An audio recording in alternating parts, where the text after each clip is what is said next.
सबसे पहले बात करते हैं अभिमन्यु की। वेद व्यास रचित महाभारत की कहानी के अनुसार अभिमन्यु अर्जुन और श्री कृष्ण की बहन सुभद्रा का पुत्र था। वहीं महाभारत में इस बात का उल्लेख भी मिलता है कि अभिमन्यु चंद्रदेव के पुत्र थे।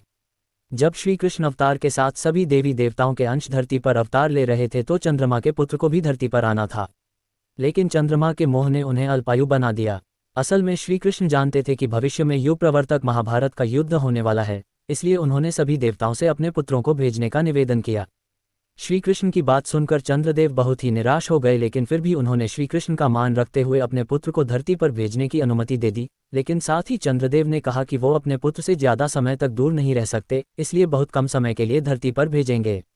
यही कारण है कि अभिमन्यु अल्पायु थे, यानी पृथ्वी लोक पर उनकी आयु 16 साल ही थी। आपने महाभारत की कहानी में अक्सर चक्रव्यूह का जिक्र सुना होगा, लेकिन कई लोगों को आज भी नहीं पता कि आखिर चक्रव्यूह असल में क्या है। चक्रव्यूह एक बहुस्तरीय रक्षात्मक सैन्य संरचना है, जिसका प्रयोग किसी बड़े योद्धा को चारों तरफ से घेरने के लिए किया जाता है। इसे बहुत ही कुशल युद्ध कला भी माना जाता है। चक्रव्यूह जो ऊपर से देखने पर चक्र या पद्म की तरह दिखाई देता है, इसके हर द्वार की रक्षा एक महारथी योद्धा करता है। इस व्यूह का प्रयोग महाभारत में कौरवों के प्रधान सेनापति द्रोणाचार्य द्वारा धर्मराज युधिष्ठिर को बंदी बनाने हेतु हुआ था। लेकिन अभिमन्यु ने युधिष्ठिर की रक्षा के लिए चक्रव्यूह भेदन के लिए संकल्प लिया और अद्भुत साहस और पराक्रम दिखाते हुए चक्रव्यूह में अकेले ही प्रवेश कर गया।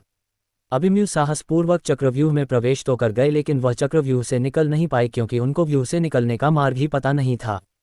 और इसकी वजह इनके जन्म से पूर्व की वह घटना है जब यह माता के गर्भ में थे।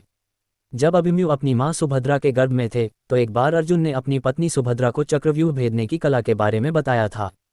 तब अपनी मां के गर्भ से अभिमन्यु भी चक्रव्यूह भेदने की कहानी सुन रहे थे, लेकिन जब अर्जुन ने चक्रव्यूह से बाहर निकलने की कला के बारे में बताना शुरू किया तो सुभद्रा गहरी नींद में सो गई और इस तरह गर्भ में पल रहा शिशु यानी अभिमन्यु चक्रव्यूह से निकलने का मार्ग नहीं जान पाए।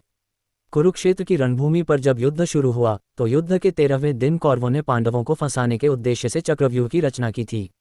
इस चक्रव्यूह से निकलने की कला केवल 4 योद्धा जानते थे।